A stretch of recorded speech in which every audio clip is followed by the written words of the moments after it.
Voilà, donc c'est El Hadj Amadou Gueye, le chargé du programme Yellefu Mala, qui est un programme qui réunit notre association sénégalaise pour la protection des animaux et de l'environnement avec l'ONG Brook.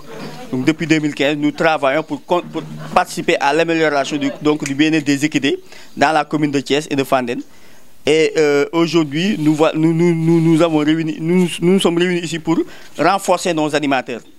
Parce que dans nos zones d'intervention, on a des animateurs et des relais qui véhiculent le message du bien-être en organisant des causeries, des séances, des visites à domicile, des séances de mobilisation sociale. Donc ces relais et ces animateurs-là, on les a réunis aujourd'hui pour renforcer leurs capacités, pour qu'ils puissent avoir donc, les notions, donc, pour mieux sensibiliser donc, les propriétaires et les utilisateurs des équidés dans les communautés. Quels sont les points phares que vous avez retenus lors de cette formation? Donc durant cette formation, donc, on a pensé, n'est-ce pas, donc, à capaciter nos relais sur les moyens, les techniques de communication. C'est-à-dire qu'il faut des techniques de communication, il faut des moyens de communication pour pouvoir approcher les gens, pour pouvoir les sensibiliser. Parce que la communauté a besoin d'être sensibilisée, a besoin d'être orientée, n'est-ce pas? Donc nos relais et nos animateurs, donc, on les forme dans ce sens-là. Donc aujourd'hui, par exemple, on a parlé par exemple, de l'aspect de bien-être, le bien-être animal. Et quand on dit bien-être, on pense donc aux libertés que les animaux doivent avoir. Liberté de faim et de soif, liberté de peur et de détresse, n'est-ce pas? Liberté d'inconfort physique et thermique, n'est-ce pas? Liberté de douleur, de blessure et de maladie. Donc ce sont des libertés qu'on doit donner à l'animal pour atteindre son bien-être. Mais aujourd'hui, on parle mieux, on parle de domaines, n'est-ce pas? De 5 domaines sur lesquels les gens doivent tenir compte pour pouvoir satisfaire les besoins de ces animaux-là.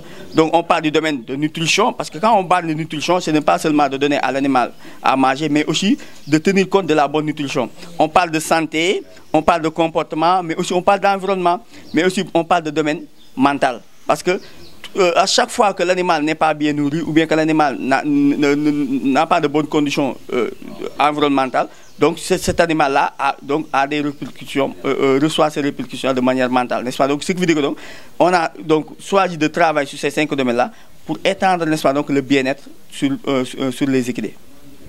Tout à l'heure, vous avez parlé de sensibilisation. Comment comptez-vous? Et la majeure partie, on a fait un constat, la majeure partie des jeunes qui conduisent les gens sont des jeunes. Et la majeure partie sont des analphabètes. Comment comptez-vous les sensibiliser? Voilà, donc durant la formation, donc, comme on a des techniques de communication, et quand on parle de techniques de communication, c'est-à-dire qu'on va toucher large. Les gens instruits, qui ne sont pas instruits, les jeunes, les femmes, les adultes, on va toucher large. C'est-à-dire on va capaciter nos relais et nos animateurs de telle sorte qu'ils pourront, n'est-ce pas, donc, sensibiliser les jeunes, ils pourront sensibiliser les analphabètes, ils pourront sensibiliser, n'est-ce pas, donc, toutes les couches, n'est-ce pas, donc, de la population.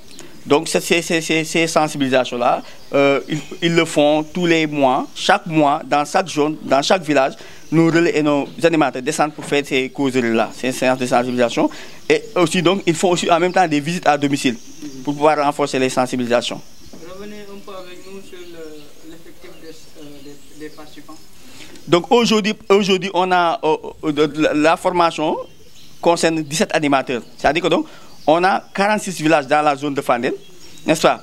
On a 46 villages dans la zone de Fandène, mais aussi donc ces villages-là, on a divisé ces villages en zones. Donc on a 10 zones dans la commune de Fandène et 7 zones dans la commune de Thiès.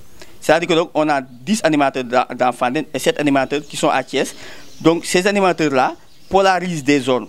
Et ce sont ces zones-là, ils vont dans ces zones-là, accompagner des relais pour faciliter la sensibilisation. Bon, bu ñu nee programme Yellefu Mala nag benn projet la boo xamante suñu association sénégalaise pour la protection des animaux et de l'environnement te ko seq ak ONG bu ñuy wax ONG Brook, n'est-ce pas, di ci liggéey depuis 2015. Donc tey nag ñu dajoon fi ab lël boo xamante ne dañoo dajale suñu animateurs yi nga xam ñooy dem si zone yi, n'est-ce pas, donc di liggéey ci biir village yi pour sensibiliser nit ñi pour yee leen ñu dajale woon leen fii tey pour jox leen yeneen jumtukaay yoo xamante ne day tax bu ñu gën a mën a dem ci askan wi pour waxtaan ak ñoom pour yee leen pour ñu changer comportement vis-à-vis ak mala yi nga xam moom la ñu yor muy fas yi ak mbaam yi ak berkel yi. Donc ma taxaw fi tey ak sama naataango bii di Adja Menda Ndiaye bi nga xam moom mooy secrétaire général ASPA nekk en même temps animatrice, parce que ci programme bi dafa am animateur am animatrice tey nag moom moo nekk animatrice bi nga xam ne moom mooy dem ci zone coché yi di waxtaan ak ñoom surtout nag ci wàllu aspect économique parce que dañu créé benn avec ci biir coché yi moom mu fay dem di leen jàppale ci wàllu woowu.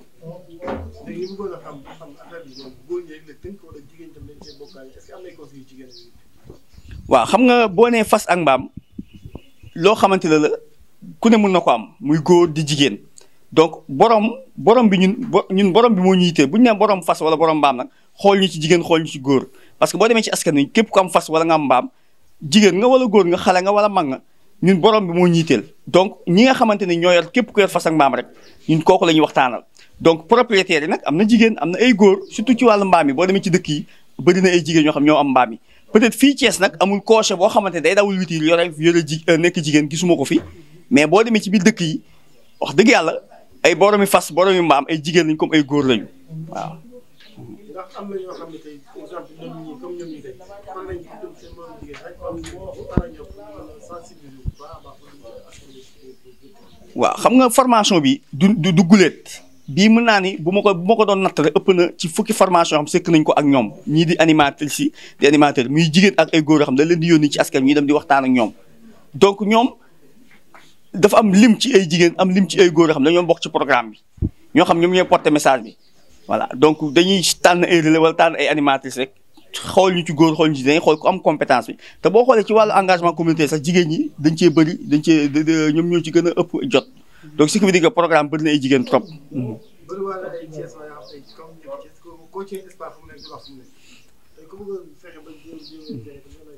voilà donc comme ni ma ko waxee association sénégalaise pour la protection des animaux et de l'environnement di ASPAE donc ñun ñu ngi fii biir Thiès di liggéey ci Sénégal yëpp nag mais suñu siège social Thiès a nekk boo nee Thiès nag ñu ngi ci biir ARA bu Thiès nekk service élevage bu Thiès nekk ci koñ bi ñuy wax Jaxaaw donc service élevage bu Thiès moom foofu la suñu locaux yi nekk fa la suñu siège nekk suñu siège social mais association la boo xamante ni dafa yaatu biir Sénégal n'est-ce pas donc ñu ngi ci Facebook ñu ngi ci YouTube bi fépp foo bind ASPA rek ASPAE rek di nga ñu am di nga gis suñu activité suñu lépp lu ñuy doxal di nga ko gis. en tant que formateur waaw xam nga formation yi ñu def nii formation yu mucc ayib la déjà moom mi après mën naa ko bàyyi mu wax ci li mu ci jàng li mu ci xam mais boo seetloo tey li ñu def tey ay approches yoo xam dañ koy def pour mën a gën a approcher propriétaires yi pour ñu mën a gën a yokk seen loxo ci seen jur gi pour jur gi mën a gën a mucc ayib. maa ngi tudd Mbenda Ndiaye maa ngi nekk secrétaire général ASPAE association pour la protection des animaux et de l'environnement. lan moo waral formation bi wala lu tax ngeen participer ci formation bi. waaw li ko waral mooy dañu bëgg a capacité animatrices yi ak animateurs yi ci bien-être animal moo tax ñu participer waaw pour maanaam ñu jéem a xam nu ñuy yoree mala yi maanaam seen bien-être ak seen nekkin daal maanaam.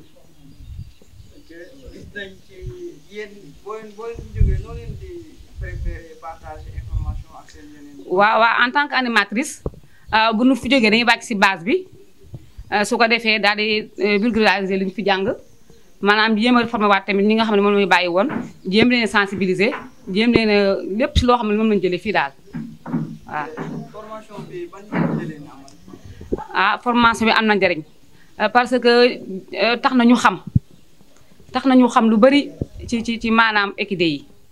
tax nañu xam nu ñu leen di dundalee tax nañu xam nu ñu leen toppatoo seen santé tax nañu xam nu ñu defalee seen dëkkuwaay tax nañu xam tamit fi leen maanaam njariñ bi nga xamante ne nii moom la mala yi am ci propriété utilisateurs yi waaw.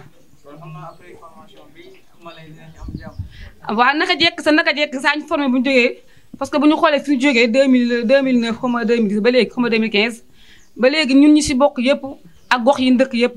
ñu sentir na ne foofu am na changement parce que bu njëkk ba nit ñi xamuñu woon nu doon yoree seen mala xamuñu woon ni doon leen joxee lekk daaw leen wutal abri daaw la ñuy faj mais léegi bàyyi nañu dóori ñu bëri ñu xam ne nan la ñu dundalee seen i fas te tamit ñu ngi leen defal dëkkuwaay bu baax loolu lépp grâce à formation bi moo tax ñu am ko waaw.